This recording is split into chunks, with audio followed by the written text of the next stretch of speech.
Have you ever had one of those moments where time just stops, where the world keeps spinning but you're frozen in place, unable to breathe, unable to think, unable to do anything except stare at the thing that's destroying your entire existence?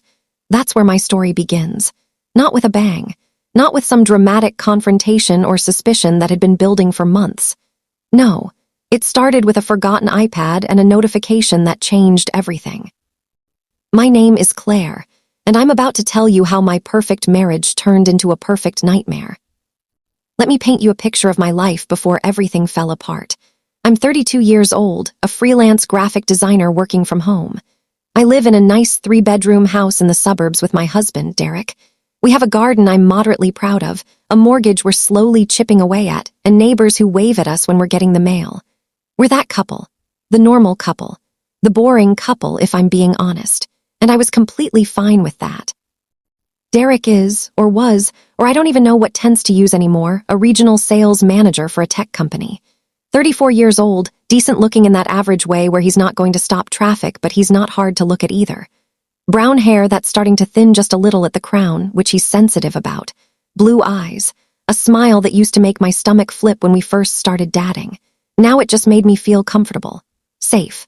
Home. We met when I was 23, at a friend's birthday party.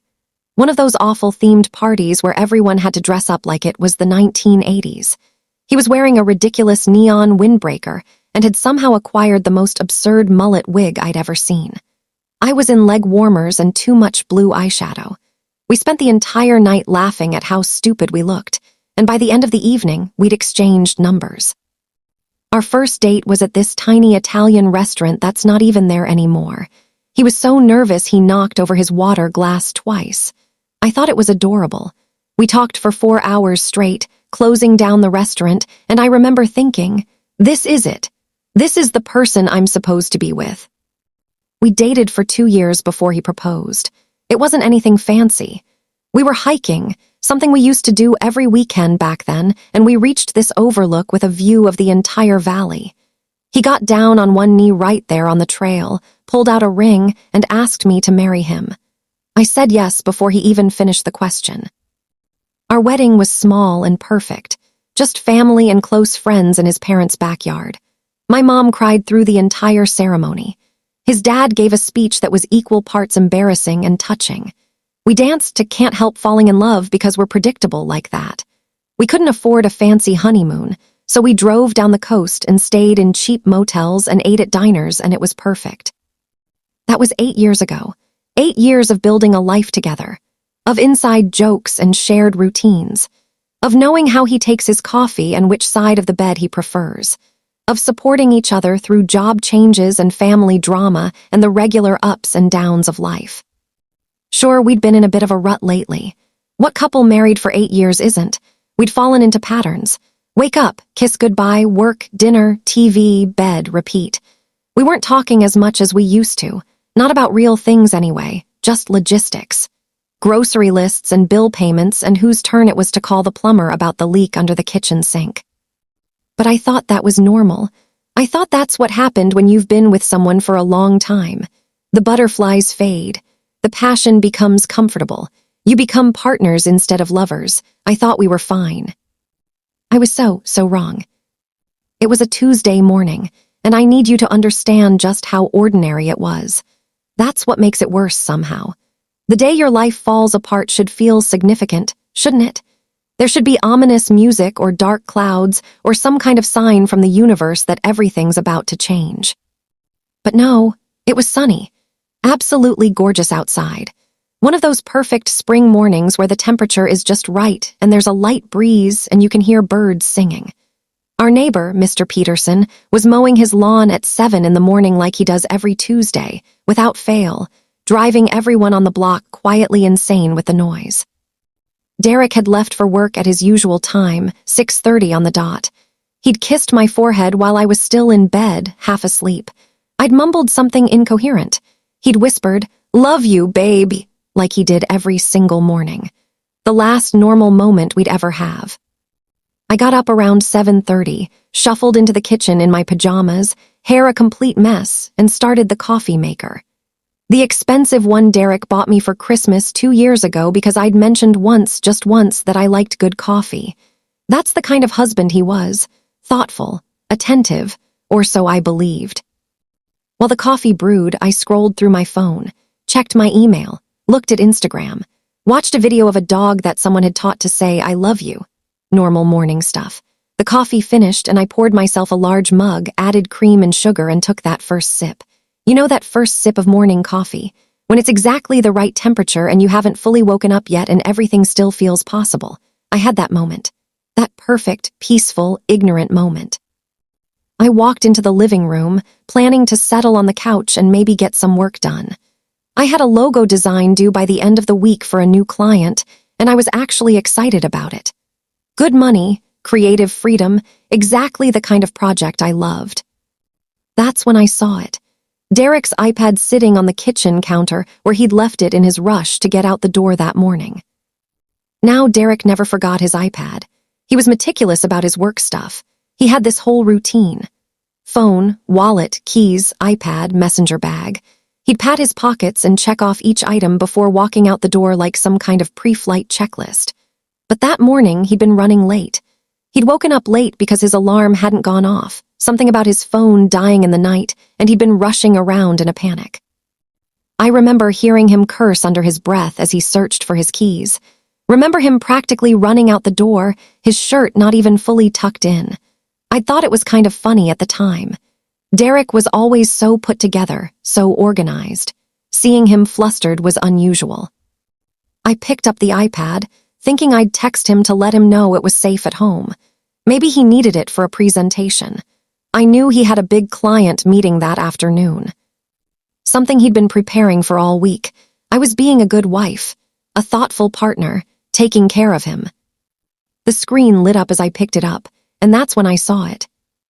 A notification, a text message, from a contact saved as Jess with the good coffee. I stared at that name, just stared at it. Something about it felt wrong. Not Jessica Martinez or Jessica Work or even just Jessica, but Jess with the good coffee. It was cute, familiar, the kind of nickname you give someone you're close to, someone who matters. My heart did this weird skip. You know that feeling? When your body knows something's wrong before your brain catches up.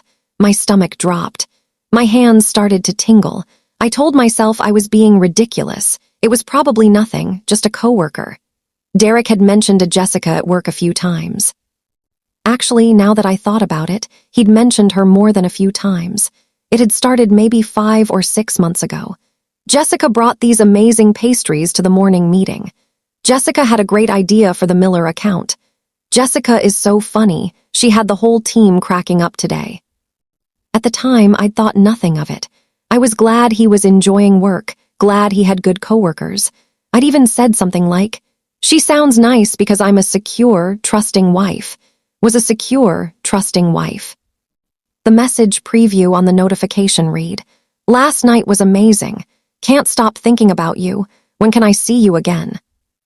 I read those words 3 times, 4 times, 5 times. Like if I read them enough, they'd rearrange themselves into something innocent, something explainable. Last night was amazing. But Derek had been home last night. We'd had dinner together. Leftover chicken stir-fry that I'd made the night before. We'd watched 2 episodes of that crime documentary series we were working through. He'd seemed normal. Maybe a little distracted, checking his phone more than usual, but I'd assumed it was work stress. Can't stop thinking about you. My hands were shaking now, actually trembling so badly I almost dropped the iPad. My coffee mug was still in my other hand, and some of it sloshed over the side, burning my fingers. I barely felt it. When can I see you again? See you again, implying they'd seen each other recently, implying they'd spent time together, implying something that made my chest tight and my breathing shallow. I should have stopped there, should have called Derek right then and demanded an explanation, should have respected his privacy and not looked further, should have done a lot of things differently. But I didn't. My fingers moved almost on autopilot. I knew his passcode. Of course I knew his passcode. We'd always had each other's passcodes. Total transparency, total trust. We had nothing to hide from each other. That's what we always said. I don't care if you look through my phone, he'd told me once. I have nothing to hide. I typed in the code, 0815, August 15th, our anniversary. The irony of that would hit me later. The iPad unlocked, and I went straight to his messages. And there it was, right at the top of his conversation list. Jess with the good coffee. The most recent messages were from 45 minutes ago, from when he was probably sitting in his car in the parking lot at work.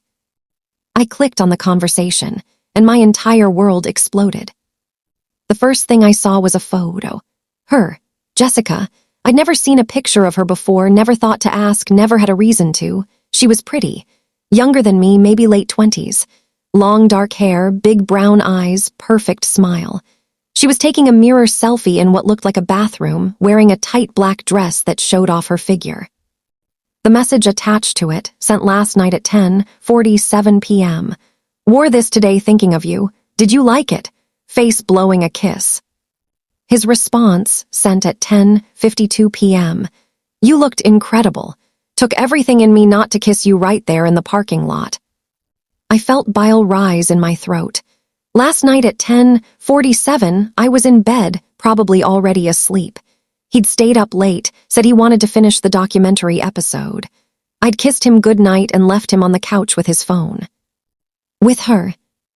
I scrolled up, and up, and up, months of messages. The conversation went back to January, 4 months.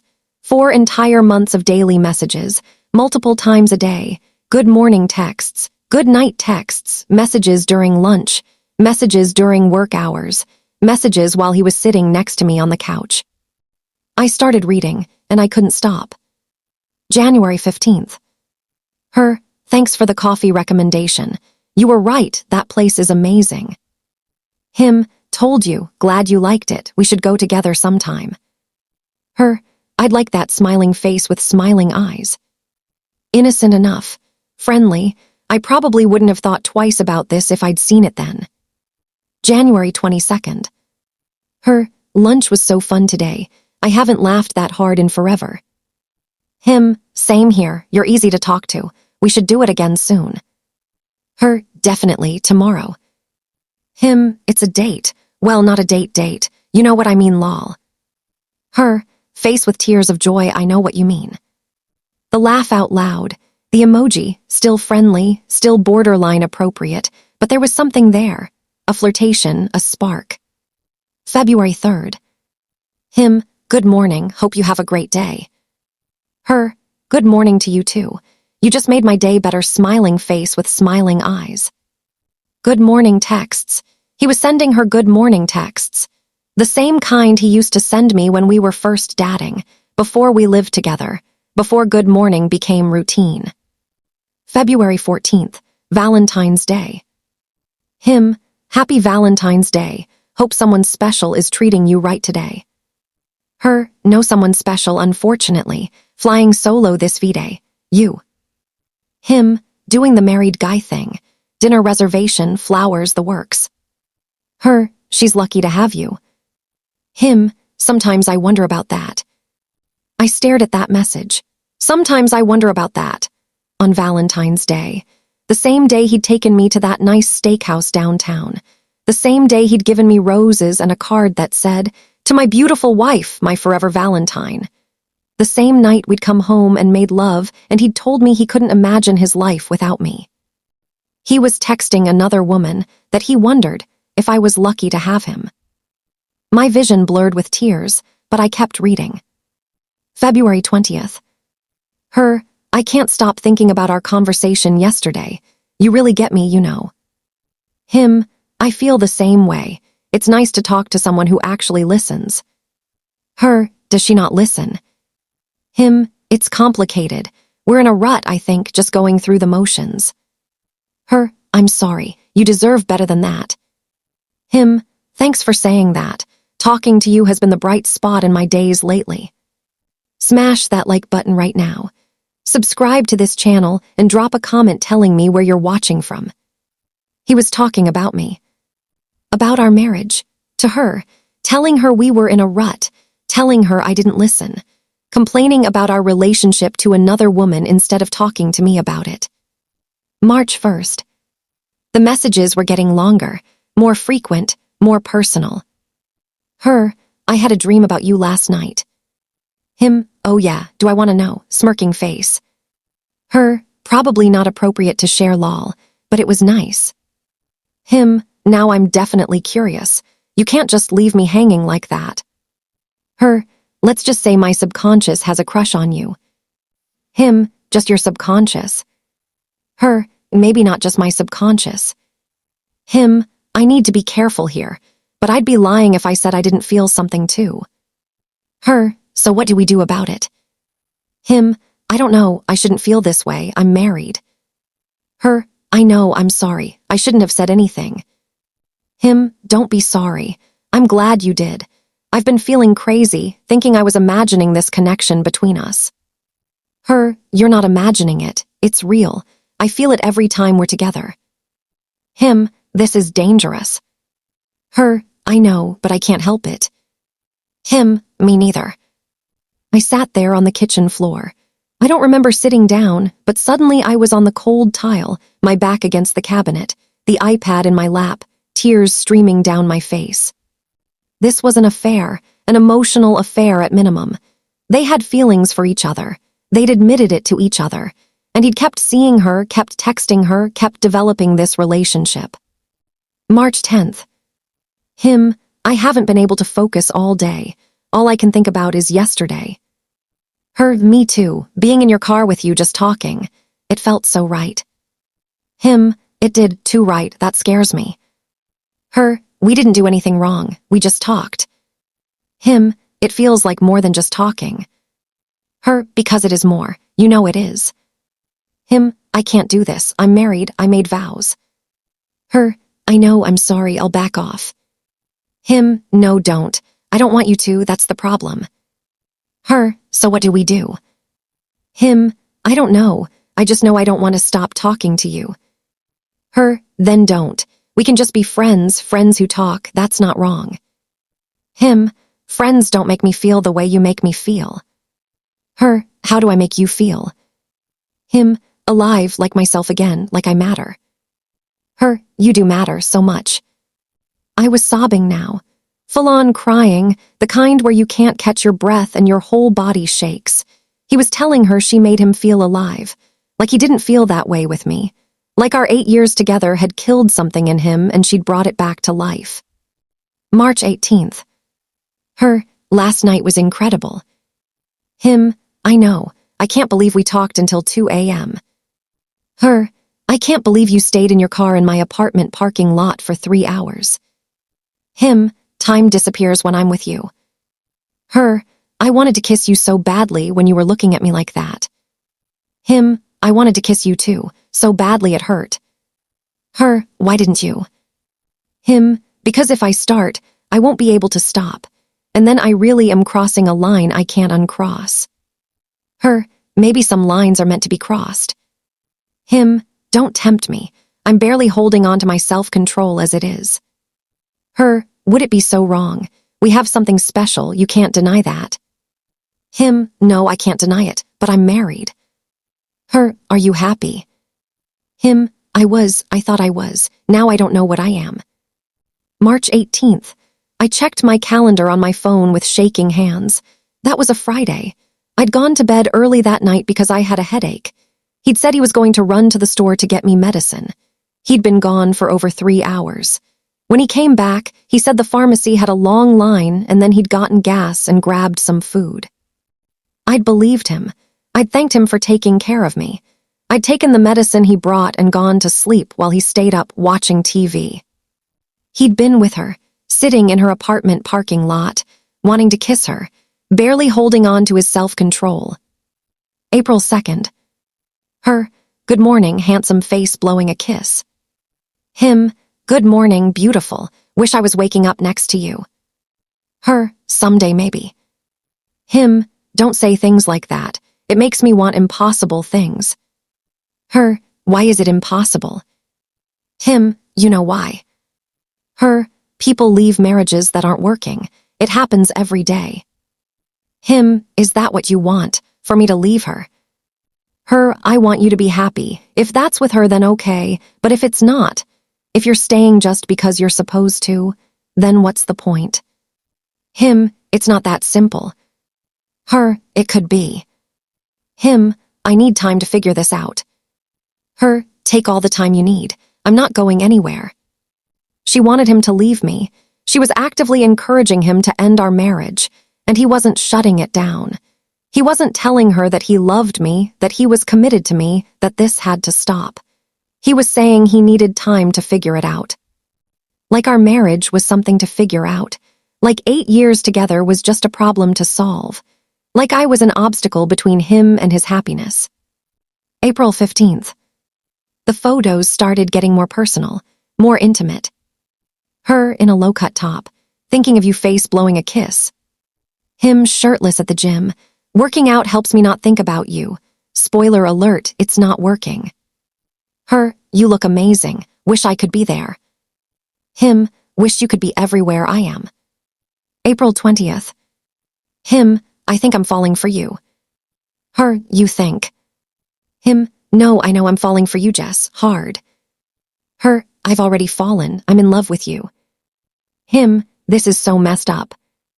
Her, I know, but it doesn't feel messed up when we're together. Him, no, it doesn't. It feels like the most right thing in my life. Her, so what are we doing? What are we? Him, I don't know. I don't have an answer yet. Her, I can wait. You're worth waiting for. Him, I don't deserve you. Her, yes, you do. You deserve to be happy. You deserve to be with someone who appreciates you. They were in love. He'd told her he was falling for her. She told him she was in love with him, and it was still going on. The messages continued right up until this morning. April 28th, yesterday. Her, can't wait to see you at lunch today. Him, same. I've been counting down the hours. Her, where should we go? Him, our usual spot. Privacy matters. Her, our usual spot sounds perfect. Later that day. Her, that was amazing. You're amazing. Him, being with you is the best part of my day, every day. Her, I wish we didn't have to hide. Him, me too, soon. I'll figure it out soon. Her, I trust you. I love you. Him, I love you too. I love you too. He told her he loved her. Yesterday, while he was at work, while I was at home working on my logo design, completely oblivious, while I was planning what to make for dinner, thinking about our life together. This morning's messages, sent before he left for work, probably while I was still asleep. Him, good morning, my sunshine son. Her, good morning, wish you were here. Him, wish I was there too, soon. Her, last night was amazing. Can't stop thinking about you. When can I see you again? That was the message that started this, the notification I'd seen. Last night was amazing. But he was home with me last night. We'd watched TV together. He'd been on his phone, but I'd assumed. I'd thought. Then I understood. They'd been texting all evening. While sitting next to me on the couch, he'd been having some kind of intimate conversation with her. That's what last night meant. Their text conversation. Their emotional intimacy while I sat there like an idiot, completely unaware. I don't know how long I sat on that kitchen floor, reading and rereading those messages. An hour maybe. 2 hours. Time didn't mean anything anymore. I went through the photos more carefully. There were dozens of them. Selfies she'd sent him. Selfies he'd sent her. Pictures of their lunch dates at some cafe I didn't recognize. Coffee cups with hearts drawn on them. Sunset photos with romantic captions. And that one photo that broke me completely. Them together in his car. The car I'd helped him pick out 2 years ago. The car we'd taken on road trips together. They were taking a couple's selfie. Her hand on his chest, right over his heart. Both of them smiling like they had every right to be together. Like they were in love. The date stamp said it was from 2 weeks ago. I zoomed in on the photo, looking at every detail. His smile was genuine. Not the polite smile he gave at family gatherings or the tired smile he gave me at the end of a long day. This was real joy on his face. He looked happy. Genuinely, completely happy. When was the last time he'd looked at me like that? I felt physically ill. My stomach was churning, my head was pounding, everything hurt. I scrambled to my feet and ran to the bathroom, barely making it to the toilet before I threw up. Everything came up. The coffee, the small breakfast I'd had earlier, everything. I knelt there on the cold bathroom tile, hugging the toilet, crying and vomiting until there was nothing left inside me. This man, my husband, my partner, the person I'd built my entire adult life around, was in love with someone else. He'd been carrying on this affair for 4 months, maybe longer. He'd been lying to me every single day. Every "I love you," every kiss goodbye, every normal conversation over dinner, all of it was a lie. How could I have been so blind, so stupid, so trusting? I washed my face with cold water, rinsed my mouth, and stared at myself in the mirror. I looked awful, eyes red and puffy from crying, face blotchy, hair a mess. I looked destroyed. Because I was destroyed. But as I stood there looking at my reflection, something shifted inside me. The shock was starting to wear off. The devastation was still there, but something else was rising up underneath it.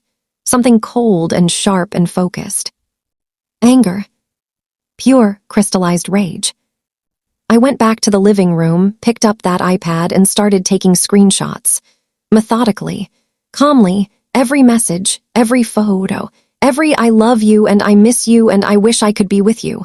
All of it. I created a hidden folder on my phone and transferred everything.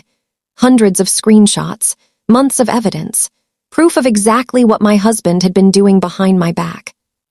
Then I backed it all up to a cloud storage account he didn't know I had. Made sure this evidence existed in multiple places where he couldn't delete it, couldn't make it disappear, couldn't pretend it never happened. Because I knew Derek, I knew how his mind worked. He'd try to talk his way out of this. He'd try to minimize it. He'd try to make me feel like I was overreacting. But I had proof, undeniable, irrefutable proof. And I was going to use it. The rest of the day passed in a blur. I couldn't work, couldn't eat, couldn't do anything except sit and stare at those messages and let the reality of my situation sink in. My marriage was over. Even if I wanted to forgive him, even if I wanted to try to work it out, I knew I'd never be able to look at him the same way. Never be able to trust him again. Never be able to forget those messages, those photos, those declarations of love to another woman. 8 years of my life, gone just like that. I watched the clock, counting down the hours until Derek would be home. He usually got home around 6. It was 4 now, 2 more hours until I had to face him. Part of me wanted to pack a bag and leave before he got there. Just ghost him. Let him figure it out on his own. But another part of me, the angry part that was growing stronger with each passing minute, wanted to see his face when he realized I knew. Wanted to hear what pathetic excuse he'd try to give me. Wanted to watch him squirm. At 5:30, my phone buzzed. A text from Derek. "Hey babes, meeting ran long. Grabbing dinner on the way home. Want me to pick up your favorite Thai food?" I stared at that message. Hey babe! Like this was a normal day. Like he wasn't in love with another woman. Like he hadn't just told Jessica he loved her this morning. I wondered if he'd even had a meeting, or if he'd been with her. I typed back, sure. One word, that's all I could manage. At 6:15, I heard his key in the lock. I'd positioned myself on the couch, his iPad on the coffee table in front of me, screen dark but ready. I'd stopped crying hours ago. Now I just felt empty, hollow. The door opened. I heard rustling, the sound of paper bags, footsteps. Hey babes, thought I'd grab Thai food on the way home, your favorite. His voice was cheerful, bright, loving even. What a good actor he was. He walked into the living room carrying bags of takeout, all smiles. Still in his work clothes, tie loosened, messenger bag over his shoulder. He looked like he always did when he came home from work. Normal, familiar, my husband. Except he wasn't, not really, not anymore. He leaned down to kiss me, the same casual greeting kiss we'd exchanged 1,000 times before, and I pulled away. He froze. I saw the confusion flash across his face, then concern. What's wrong? Are you feeling okay? You look pale." I couldn't speak yet. My throat was too tight. I just pointed at the iPad on the coffee table. His eyes followed my gesture. For a second, maybe two, he didn't react. He just looked at the iPad, probably not understanding why I was pointing at it. Then I saw it happen, the moment of recognition, the realization, the panic. All the color drained from his face, and I mean completely. He went from his normal complexion to ghost white in about 2 seconds. His eyes went wide. His mouth opened slightly. The bags of Thai food slipped from his hands and hit the hardwood floor with a crash. I heard containers crack open, heard sauce leak out onto our nice clean floor, but neither of us moved to clean it up. We just stared at each other. He knew exactly what I'd seen. "Babe, I can explain," he started, and his voice was shaking. His hands came up in front of him like he was trying to calm down a dangerous animal. "It's not. This isn't. I can explain." Explain. The word came out as barely a whisper. Then something inside me snapped and I was screaming. "Explain. You're going to explain why you've been having an affair. You're going to explain why you told another woman you love her. You're going to explain 4 months of lies." "It's not an affair," he said quickly, too quickly, like he'd been preparing this defense. "It's not like that. I swear it's not what you think."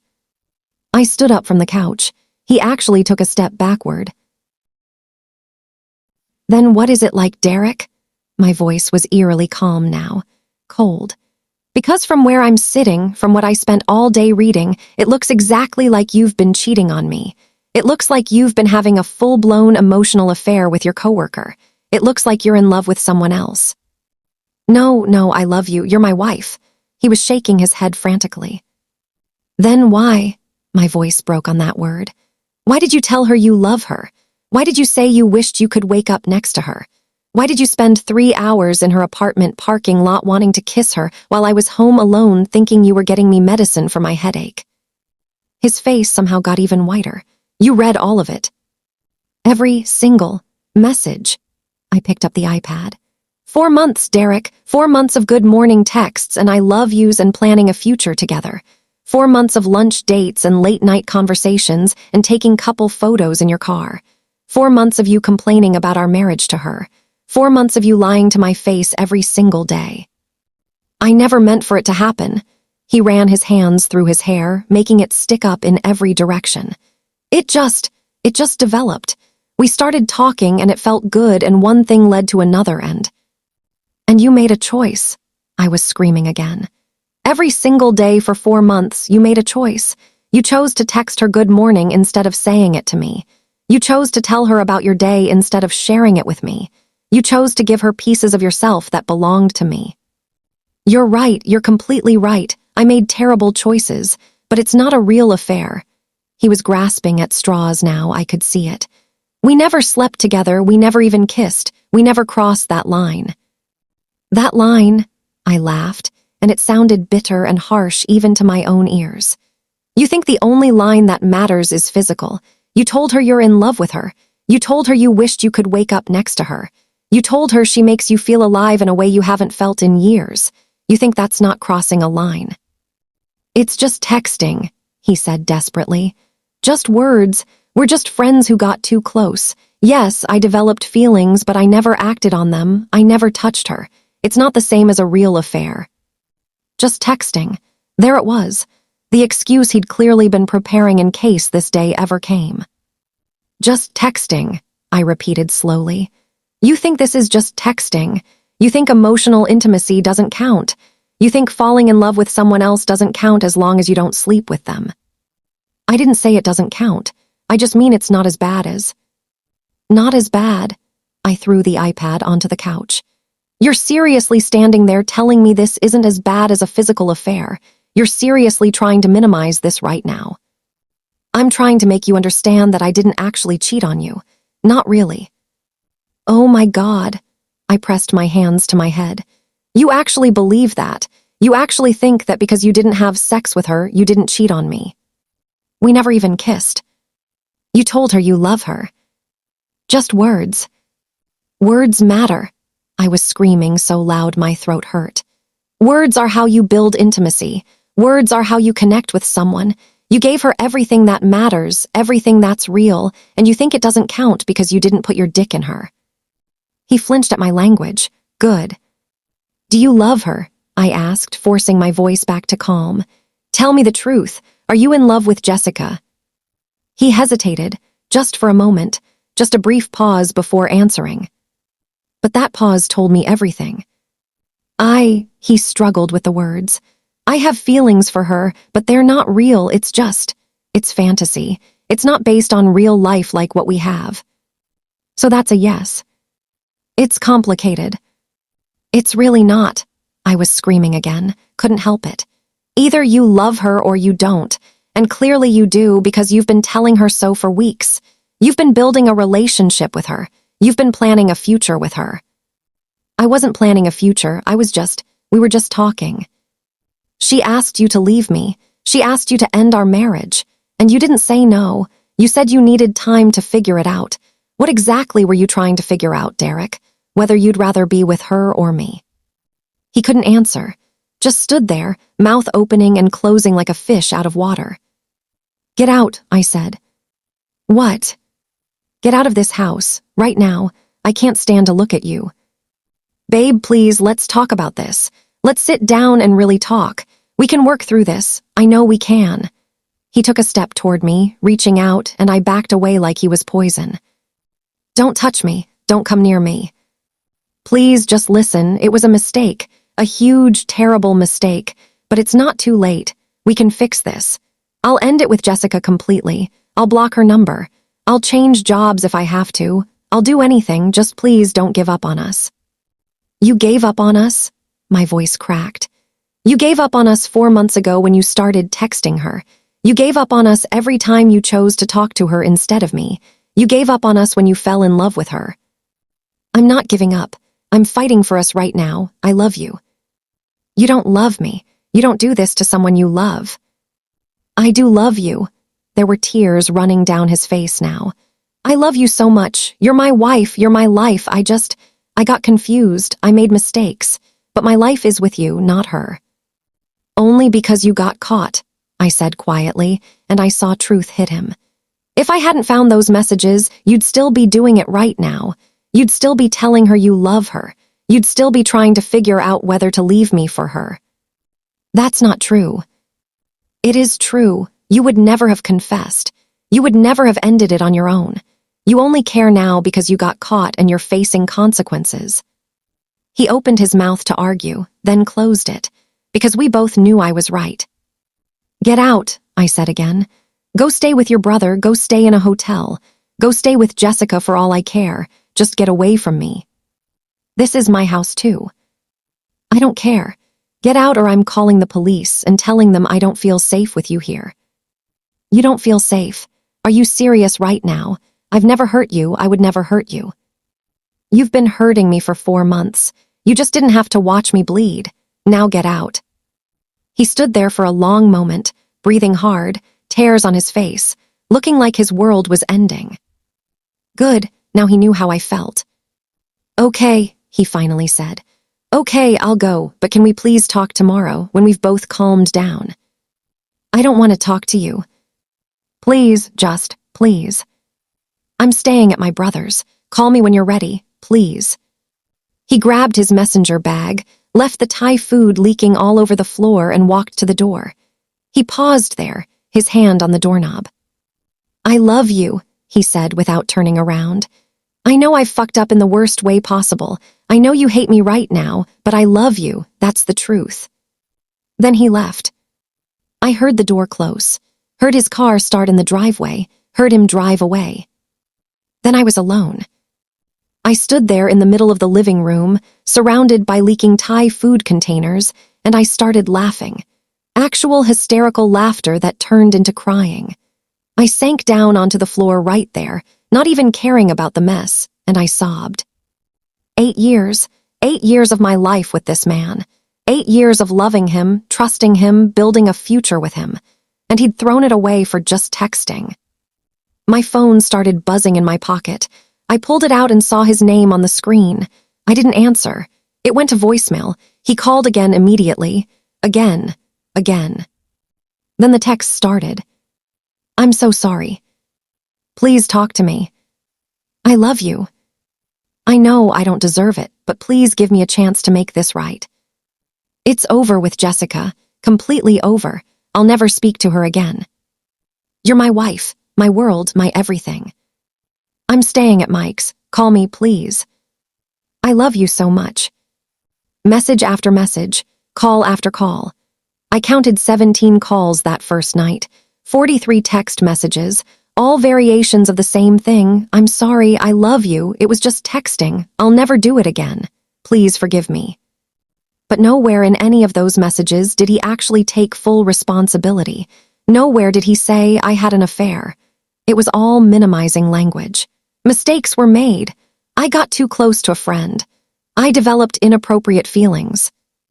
Just texting. Like words don't matter. Like emotional intimacy isn't real intimacy. Like he could break my heart and shatter my trust and destroy our marriage, and it somehow didn't count because he kept his pants on. I finally turned my phone on silent and crawled into bed. Our bed. The bed we'd shared for 8 years. I lay there in the dark on my side, staring at his empty pillow. Had he laid here thinking about her? Had he gone to sleep next to me while wishing he was with her? Had he woken up beside me while texting her good morning? How many lies could one person tell? How many times had he kissed me, told me he loved me, made plans with me, all while carrying on this whole other relationship? I didn't sleep that night, just lay there replaying everything, every message, every photo, every excuse he'd tried to make. Every time he said just texting like that somehow made it okay. And somewhere around 4 a.m, when the sky was just starting to lighten, I made a decision. I wasn't going to just quietly forgive him. I wasn't going to sweep this under the rug. I wasn't going to let him minimize and gaslight his way out of facing real consequences. If Derek wanted to act like this wasn't a big deal, like it was just texting, then he shouldn't mind if other people knew about it, right? If it wasn't really cheating, if it wasn't that bad, then he shouldn't be embarrassed about it. I was going to make sure everyone knew exactly what kind of man Derek really was. Everyone would see the proof with their own eyes. No minimizing, no excuses, no controlling the narrative. The truth, plain and simple. And I knew exactly when and where to reveal it. His family's annual barbecue was in 2 weeks, the one his mother planned all year. The one where everyone came together. Parents, siblings, aunts, uncles, cousins, family, friends. Probably 50 people. Derek would want me there. He'd want to present a united front. He'd want everyone to think we were fine. Well, I'd be there, and I'd give everyone a show they'd never forget. But first, I needed to plan. The morning after Derek left, I woke up with swollen eyes and a pounding headache. I'd maybe slept 2 hours total, and those were fitful, nightmare-filled hours where I kept dreaming about finding more messages, worse messages, messages where he told Jessica he was leaving me for her. I'd wake up with my heart racing, reach for my phone, and remember that the nightmare was real. This was actually happening. I dragged myself out of bed around 8 a.m. and stood in the shower for almost 40 minutes, letting the water run over me, trying to wash away the feeling of betrayal that seemed to have soaked into my skin. It didn't work. I still felt dirty, used, stupid. How had I not seen this coming? What kind of wife doesn't notice her husband falling in love with someone else? When I finally got out and looked at myself in the steamy bathroom mirror, I barely recognized the woman staring back at me. My eyes were bloodshot and puffy from crying. My face looked gaunt. I'd lost weight just overnight from the stress and not eating. I looked haunted, broken. Good, I thought with bitter satisfaction. At least on the outside, I looked how I felt on the inside. I wrapped myself in a towel and went to check my phone, which I'd left charging on the nightstand. 23 new messages from Derek. 6 missed calls. 2 voicemails. I deleted the voicemails without listening to them. I couldn't handle hearing his voice right now, couldn't handle whatever pathetic apologies or justifications he'd left for me. But I did read the messages, torturing myself with each one. The first few, sent around midnight, were more apologies. I can't sleep. I keep thinking about how badly I hurt you. I'm so sorry. I love you. Around 2 a.m. Are you awake? Please talk to me. I need to hear your voice. I need to know we're going to be okay. 4 a.m. I've been up all night thinking. I'm going to fix this. I'm going to be the husband you deserve. Just please give me a chance. This morning, starting at 6:30. Good morning. I know you probably don't want to hear from me, but I wanted you to know I'm thinking of you. I love you. 7 a.m. I blocked Jessica's number, deleted all our messages. It's over, completely over. 7:15 a.m. I found a therapist, made an appointment for tomorrow. I'm going to work on myself, figure out why I did this. 7:30 a.m. Please eat something today. I know you. You're not eating. Please take care of yourself. 8 a.m. I'm giving you space, but I'm here whenever you're ready to talk. I love you, always. I stared at that last message. He'd blocked Jessica, deleted their messages. Like erasing the evidence could erase what happened. Like I didn't have hundreds of screenshots saved in multiple locations. Like destroying the proof somehow made it less real. And that last line, I love you, always. The same thing he'd probably told her. Words meant nothing coming from him anymore. They were just sounds. Empty promises. I texted back for the first time. I need time. Stop messaging me. His response came in seconds. Okay, I understand. Take all the time you need. I'm here when you're ready. I love you. I turned my phone face down and made myself eat some toast, even though each bite tasted like cardboard and sat heavy in my stomach. Maya had said Derek was probably only sorry because he got caught, and the more I thought about it, the more I knew she was absolutely right. If I hadn't found those messages, this would still be going on. Right now, at this very moment, he'd probably be texting Jessica good morning while sitting at his brother's place. He'd be telling her how terrible he felt about lying to me, how guilty he was, how confused he was about what to do. And she'd be comforting him, telling him it was okay, that love was complicated, that sometimes people grew apart and found new connections. They'd be planning their next lunch date, their next 3-hour conversation in a parking lot, their next almost kiss. The only reason he'd chosen me, the only reason he'd blocked her and was desperately apologizing was because he got caught. Because his comfortable life was threatened. Because he was facing actual consequences for his actions. That realization made my blood boil. The sadness from yesterday was hardening into something else, something colder, something that wanted him to hurt the way I was hurting. I opened my laptop and pulled up the hidden folder where I'd saved all the screenshots. Hundreds of them. 4 months of documented betrayal. I started organizing them more carefully, creating subfolders by date and by content type. One folder for the early messages, the ones where they were still pretending to just be friends. One folder for when it started getting flirty. One folder for when they admitted they had feelings. One folder for the love declarations. One folder for all the times he'd lied about his whereabouts. One folder just for the photos. As I sorted through them, reading them again with fresh eyes, I noticed patterns I'd missed yesterday in my initial shock. Derek had a type of message he'd send right before coming home to me, almost like a ritual. I have to go, heading home, miss you already. Talk to you later, wish I didn't have to leave. Until tomorrow, you're all I'll be thinking about tonight. And Jessica's responses were always some variation of go be the good husband. Talk later, love you. The good husband, like it was a role he was playing. Like our marriage was a performance he had to maintain while his real emotional life happened with her. I found messages where they'd talked about me specifically, where Derek had complained about our relationship and Jessica had validated his complaints. Him, she doesn't understand me anymore. We don't connect like we used to. Her, that's so hard. You deserve someone who really sees you. Him, sometimes I feel invisible in my own house. Her, you're not invisible to me. I see you, all of you. Reading those made me want to scream. I didn't understand him. We didn't connect. He felt invisible. Had he ever tried talking to me about any of this? Had he ever said, "Hey Claire, I'm feeling disconnected. Can we work on our communication?" Had he ever suggested couples counseling before things got bad? No, he just started an affair and blamed me for it. I found messages where Jessica had actively encouraged him to leave me. Not in obvious ways, but in subtle little comments that planted seeds. Life's too short to be unhappy. You deserve to feel alive and appreciated every day.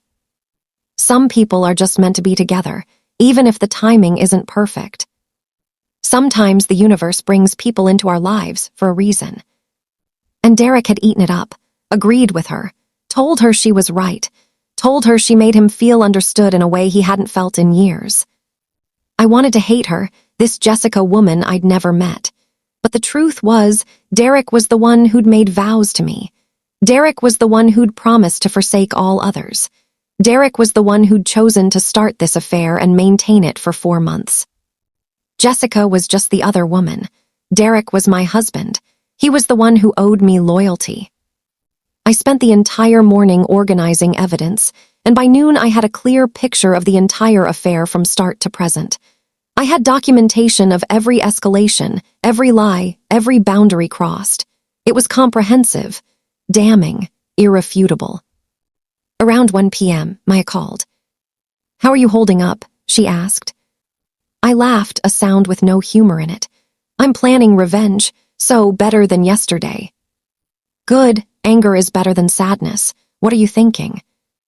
I told her about my idea for the barbecue, about projecting the messages for everyone to see, about exposing Derek in front of his entire family. "Okay, I love it, but we need to plan this carefully," Maya said, and I could hear the wheels turning in her head. She was a project manager for a marketing firm, and when she got into planning mode, she was ruthless. You can't just show up and press play. You need to think about timing, about delivery, about maximum impact. "I'm listening." "First, what's your endgame here? Are you trying to humiliate him, destroy his relationship with his family, make sure everyone knows the truth, all of the above?" I thought about it. I want everyone to know the truth. I'm tired of him controlling the narrative. If people are going to judge this situation, they should judge it based on facts, not his version where it was just texting and I'm overreacting. "Okay, so truth and accountability, that's your mission. Now logistics, tell me about this barbecue." I explained that Derek's mom, Carol, hosted it every year at their house. They had a big backyard, easily half an acre, with a patio area where they set up tables and grills. The party usually started around 2 p.m. and went until dark. Very casual. Burgers, hot dogs, potato salad, the usual barbecue fare. Kids running around playing. Adults drinking beer and catching up. Carol took it very seriously. She'd send out invitations weeks in advance. She'd plan the menu meticulously. She'd coordinate who was bringing what. It was her pride and joy, this annual gathering where her whole family came together. "How many people usually attend?" Maya asked. "Probably 50. Derek has 2 brothers and a sister, and they all have families, plus his parents, obviously. And then there are aunts and uncles on both sides, cousins, some family friends. It's a whole thing." "Perfect. Lots of witnesses. Now about the projection setup. You said you already contacted a rental company." "Yeah, they'll deliver and set up a projector and 12-foot screen. I told them it was a surprise slideshow for my husband." "Okay, but here's what we need to figure out. Where will the screen be positioned? You need it somewhere everyone can see, but also somewhere they can't avoid seeing once it starts." I pulled up a mental image of the Callahans' backyard. There's a big open space on the lawn, right in the center of everything. That's where the kids usually play. If we set up the screen there, it would be visible from the patio, from the picnic tables, from basically everywhere. "Good, and you need to control when it starts. You can't let Derek or anyone else have access to the controls." "I have a laptop. I can set up the presentation to play from there, and I'll keep the laptop with me until the right moment." "When's the right moment, do you think?" That was the question. I thought about it, imagining the flow of the party. Probably mid-afternoon, when everyone's done eating but before people start leaving, when everyone's relaxed and gathered together. "Makes sense. You want maximum attendance and minimum escape routes." Maya paused. "Are you sure you want to do this? Once you press play, there's no taking it back." Was I sure? I thought about Derek's messages, about how he'd minimized everything, about how he'd tried to make me feel crazy for being upset about just texting, about how he'd gaslight his way out of taking real responsibility. I'm sure, I said. He wanted to act like it's not a big deal. Fine, then he shouldn't mind everyone knowing about it.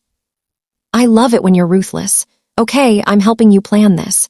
We're going to make it perfect. Over the next few days, Maya and I refined the plan obsessively. She came over every evening after work, and we'd sit at my kitchen table with my laptop, going through every detail. The presentation itself needed to be perfect. Not too long, or people would lose interest. Not too short, or they wouldn't grasp the full scope of the affair. We settled on about 15 minutes worth of content. Maya helped me create a structure. We'd start with a title slide that said just texting, the real story in big bold letters, then a brief explanation. My husband Derek says his relationship with Jessica was just texting. Here's what just texting looks like. Then we'd show the evidence chronologically so people could see how it evolved. Early innocent messages, then flirtation, then emotional intimacy, then love declarations, then discussions about leaving me for her. We included the most damning screenshots, 2 or 3 per slide, with dates clearly visible. We included the photos, especially the one of them together in his car. We included messages where he'd lied about his whereabouts, messages where he'd complained about me, messages where they'd said, I love you. The final slide would just say, 4 months, hundreds of messages, multiple meetings, love declarations. Still think it's just texting. We set it to auto-advance, so once it started, it couldn't be stopped without physically turning off the laptop. We practiced the timing to make sure each slide had enough time to be read and absorbed. Maya also made me think about practical considerations I'd overlooked. What are you going to wear? She asked one evening. I don't know. Does it matter? Yes, you can't show up looking devastated and broken. You need to look amazing. You need to walk in there looking like the strong, confident woman who's taking her power back. She had a point. I couldn't show up looking like I'd been crying for a week, even though I had been. I needed to look put together, in control. We went shopping that weekend. I normally hated shopping, but Maya insisted. We found a sundress that was perfect. Navy blue, fitted but not too tight, hitting just above the knee. Professional but still appropriate for a casual barbecue. It made me look pulled together without looking like I was trying too hard. Hair up or down? Maya asked as I looked in the mirror. Up, in a neat bun. I want to look composed, untouchable. We bought the dress, along with simple jewelry and sandals. Maya made me promise to do my makeup carefully that day. Natural but polished. You want to look like you have your shit together. The next consideration was Derek himself. He'd been texting me every day, usually multiple times a day, though he'd reduced the frequency after I told him to stop. The messages were always some variation of the same thing. Good morning, thinking of you. I love you, I miss you. Whenever you're ready to talk, I'm here. Made another therapy appointment, working on myself. 2 weeks until the barbecue. I hope we can go together. That last one arrived exactly 1 week before the event. I'd been expecting it. Derek would be anxious about the barbecue, worried about what his family would think if I didn't show up or if we showed up separately. I needed him to think we were reconciling, needed him to think I was softening toward him. Otherwise, he might suspect something. I texted back, I've been thinking a lot, maybe we can talk this week. His response was almost instantaneous. Yes, absolutely, when? I can meet you whenever you want. Thank you for giving me a chance, I love you so much. We met for coffee 2 days later at a neutral location, a Starbucks halfway between our house and his brother's place. I got there early, ordered my coffee, and sat at a corner table where I could see the door.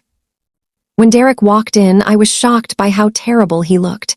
He'd always been meticulous about his appearance, but now he looked like he hadn't slept in days. His eyes were bloodshot and had dark circles under them. He'd lost weight. His clothes looked rumpled. He looked broken. Part of me felt satisfied. Good, let him suffer.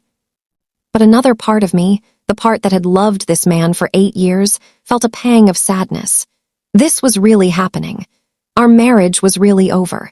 Even if I didn't go through with the barbecue plan, even if I just quietly divorced him, we were done.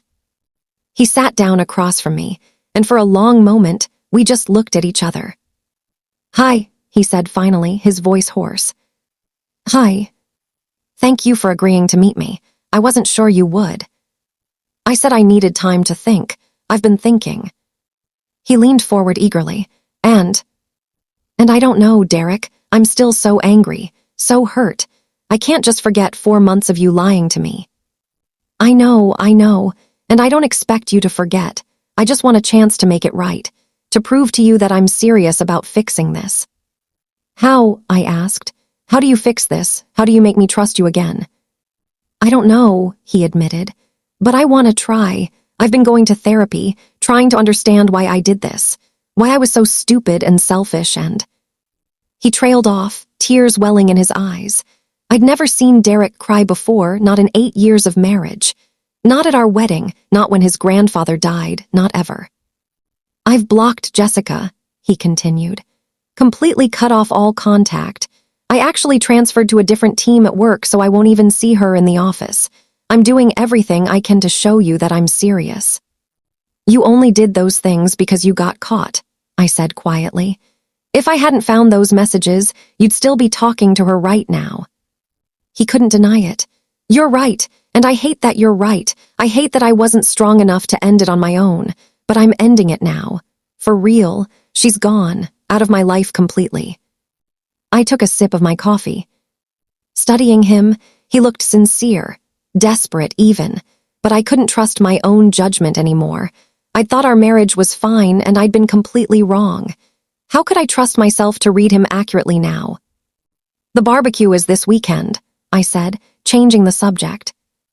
His face brightened slightly. "Yeah, I was hopping. I mean, I know it's a lot to ask, but would you consider coming? With me, together? Your family is going to have questions if I don't show up."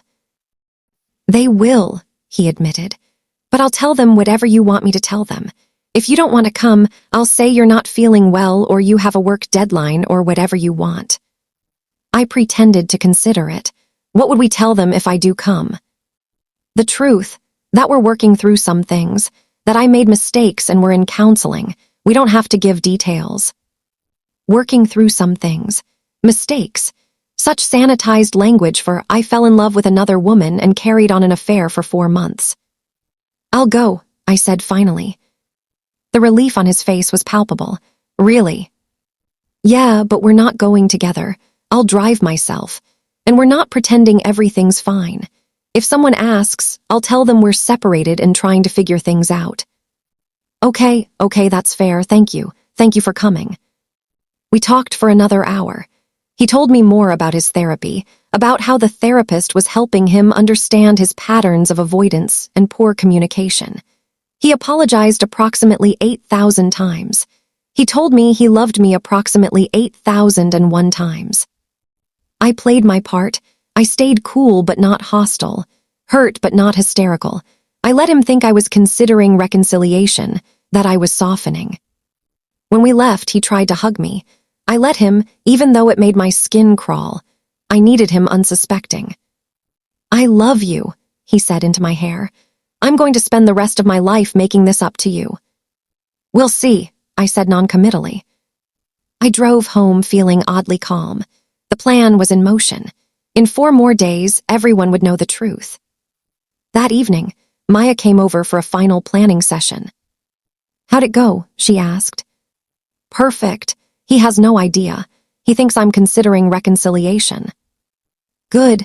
Okay, let's go through the timeline for Saturday one more time." We'd planned every detail. The rental company would deliver the projector and screen Saturday morning at 10 a.m. I'd meet them at the Callahan's house and tell Carol I wanted to set up a surprise slideshow for Derek. Carol would love that. She was always trying to get the family to be more sentimental and do things like look at old photos together. I'd position the screen in the center of the lawn, facing the patio where most people would be gathered.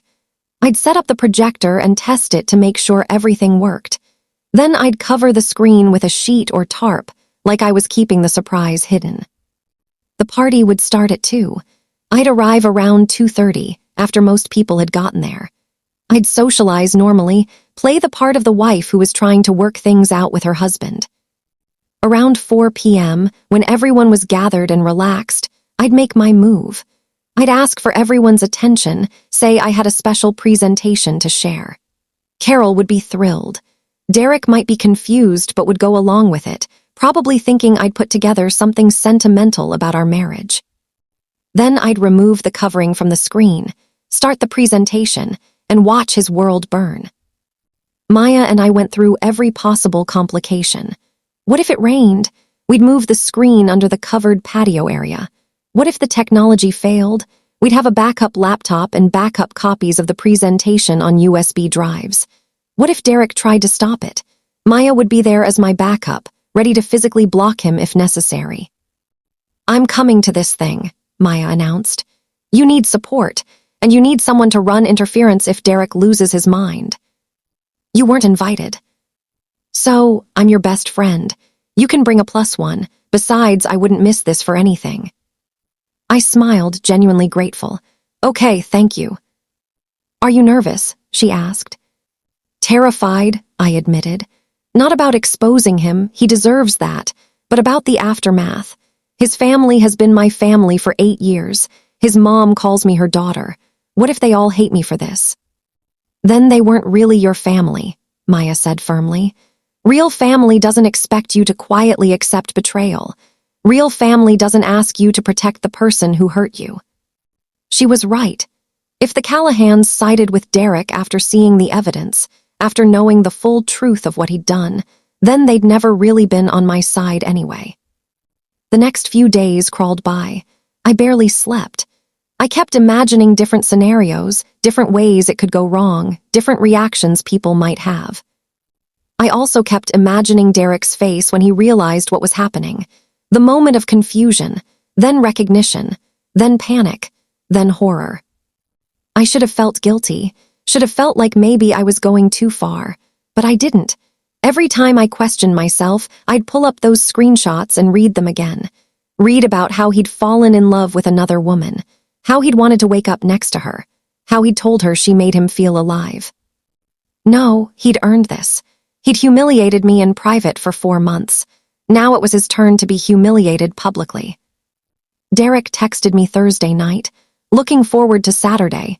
Thank you for giving us another chance. I love you." I texted back, "See you there." Friday, the day before the barbecue, I did a final check of everything. The presentation was perfect. The rental company confirmed delivery for 10 a.m.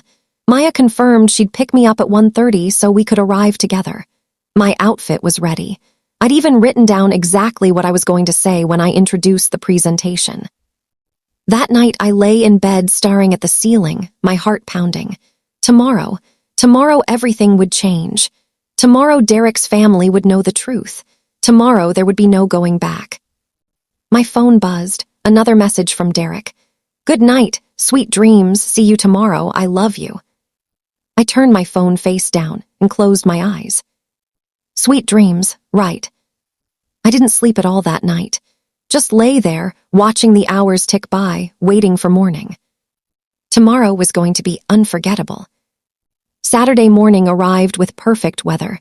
Sunny, 75 degrees, not a cloud in the sky. Of course it was perfect. The universe had a sick sense of humor. I was up at 6 a.m., even though I had nowhere to be until the rental company arrived at 10. I made coffee with shaking hands, tried to eat toast that tasted like dust, and went through my mental checklist for approximately the 100th time. Presentation file, backed up in 3 locations. Laptop, fully charged with charger as backup. Outfit, pressed and ready. Makeup, planned out. Arrival time, calculated. Speech, memorized. Escape plan, Maya would drive me so I could leave whenever I needed to. Backup plan if technology failed. Printed copies of the worst screenshots in my purse. At 9:30, I got a text from Carol, Derek's mom. "So excited for today. Derek mentioned you're coming, so glad you kids are working things out." My stomach twisted. Carol was a sweet woman who'd always treated me like a daughter. She'd been thrilled when Derek and I got married. She regularly sent me recipes and called just to chat. This was going to devastate her. But that wasn't my fault. That was Derek's fault. He'd created this situation. He'd lied to everyone, not just me. I texted back, "See you soon." At exactly 10 a.m., the rental truck pulled up to the Callahan's house. I'd driven over separately and was waiting in my car. I got out and met the two delivery guys as they started unloading. "You must be Claire," one of them said cheerfully. "Got your outdoor cinema set up ready to go." "Perfect, thank you so much." Carol came out of the house, wiping her hands on her apron. "Claire, honey, what's all this?" I hugged her, feeling guilty for about half a second before I remembered why I was doing this. I wanted to surprise Derek with a little presentation. "Is it okay if we set up in the backyard?" "Oh, how sweet. Of course. Derek is so lucky to have you." She beamed at me. "Let me show you where you can set up."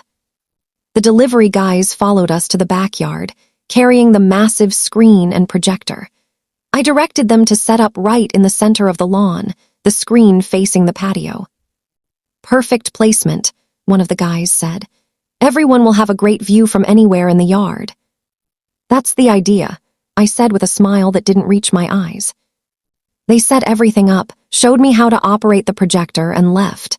I tested it quickly, connecting my laptop and pulling up the presentation. It worked perfectly. The screen was huge, 12 feet by 12 feet, and the image was crystal clear even in daylight. I disconnected the laptop and covered the screen with a large white sheet I'd brought, making it look like I was hiding a surprise. Carol watched all this with delighted confusion. "What kind of presentation is it?" "Oh, just some photos and things. A little trip down memory lane," I said vaguely. "How lovely. Derek didn't mention you were planning this." "It's a surprise." She hugged me again. "You're such a good wife. I'm so glad you two are working things out. Derek's been so upset this past couple of weeks. I knew something was wrong, but he wouldn't tell me what. Just said you were going through a rough patch." "A rough patch? Is that what he'd called it?" "Well, hopefully, today will clear some things up," I said. Carol went back inside to finish her preparations, and I sat on the patio, ostensibly to guard my surprise, but really because my legs were shaking too hard to stand. This was really happening. In a few hours, I was going to blow up my marriage in front of 50 people. Over the next few hours, I watched the Callahan family transform their backyard into party central. Tables were set up and covered with checkered tablecloths. Coolers were filled with drinks. The grill was fired up. Decorations were hung. Derek's dad, Robert, came out and spotted me. "Claire, good to see you, sweetheart." He was a big, jovial man who'd always reminded me of a teddy bear. "Derek said you might not make it. Glad you're here." "Wouldn't miss it," I said, and that was the truth. Just not for the reasons he thought. Derek's siblings started arriving around noon. First was Michael, Derek's older brother, with his wife Laura and their 2 kids. Then came David, the younger brother with his girlfriend. Finally, Derek's sister Amanda showed up with her husband and their baby. They all greeted me warmly, if a little cautiously. Derek had probably told them we were having problems without giving details. They were being extra nice, probably trying not to make things awkward. Amanda hugged me tight. "How are you doing? Derek said things have been tough." "We're working through it," I said, which was technically true. We were working through it, just not in the way she thought. At 1 p.m., guests started arriving in earnest. Aunts, uncles, cousins, family friends. The backyard filled with people and noise and the smell of burgers on the grill.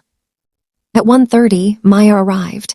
I'd texted her earlier and told her to just show up and say I'd invited her. She was wearing jeans and a casual top, blending in perfectly, but when she found me, she gripped my hand tight. "You okay?" she whispered. "No, but I'm doing it anyway." "That's my girl. I'm right here with you." At 1:45, Derek arrived. I saw him before he saw me. He was carrying a bag of ice, wearing khaki shorts and a blue polo shirt, looking nervous. His eyes scanned the crowd, clearly looking for me. When our eyes met across the yard, his face lit up. Actually lit up with relief and happiness. He waved, set down the ice, and started making his way toward me. "You came," he said when he reached me, and he looked like he wanted to hug me but wasn't sure if he was allowed to. I said I would. "I know, but I wasn't sure. I mean, I'm just really glad you're here." He lowered his voice.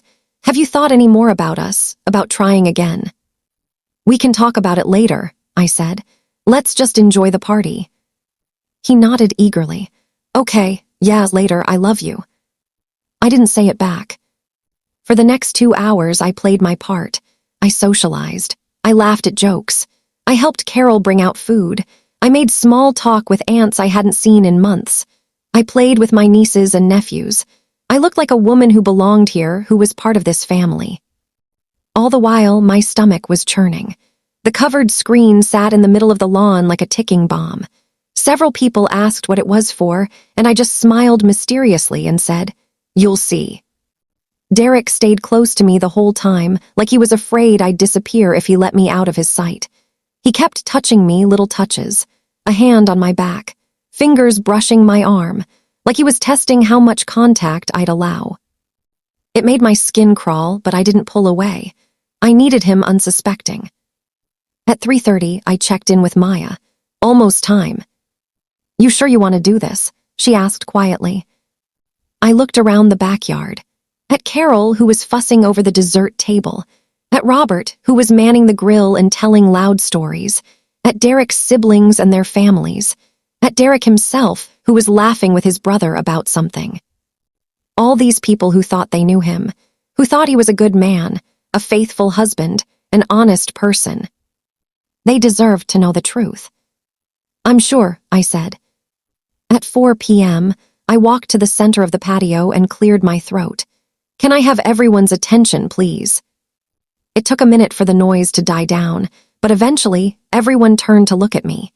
50 faces, all curious, all smiling. Derek looked confused but pleased. He probably thought I was going to make some kind of romantic gesture, some public declaration of forgiveness. Carol clasped her hands together. "Oh, is this the surprise?" "It is," I said, my voice steady despite my racing heart. "I put together a little presentation, something I think everyone should see." I walked over to the covered screen and Derek followed me. "Baby, what is this?" he whispered. "You'll see," I said sweetly. I pulled the sheet off the screen, revealing the massive white surface. Then I walked to where I'd hidden my laptop, opened it, and connected it to the projector. Everyone gathered around, forming a semicircle in front of the screen. Kids sat on the grass in front. Adults stood behind them, perfect viewing arrangement. Derek stood next to me, still looking confused. "Claire, what?" "Everyone's been wondering why Derek and I have been having problems lately," I announced, loud enough for everyone to hear. "I thought instead of explaining, I'd just show you." I pressed play. The title slide appeared on the massive screen. "Just texting, the real story." Derek's face went white. No, Claire, don't." But it was too late. The presentation had started, and it was set to auto-advance. There was no stopping it now. The second slide appeared. "My husband Derek says his relationship with his coworker Jessica was just texting. Here's what just texting looks like." Gasps rippled through the crowd. Carol's hand flew to her mouth. Robert's face went hard. Derek grabbed my arm. "Turn it off, Claire, please turn it off." I shook him off. No, they deserve to know the truth. The third slide appeared. Screenshots of early messages between Derek and Jessica. Innocent on the surface, but with timestamps showing they were texting all day, every day. "Claire, please." Derek's voice was desperate now. "Don't do this." But I stepped away from him, moving to stand next to Maya. And I watched as my husband's affair played out on a 12-foot screen in front of everyone he loved. This was it, no turning back now. The truth was out.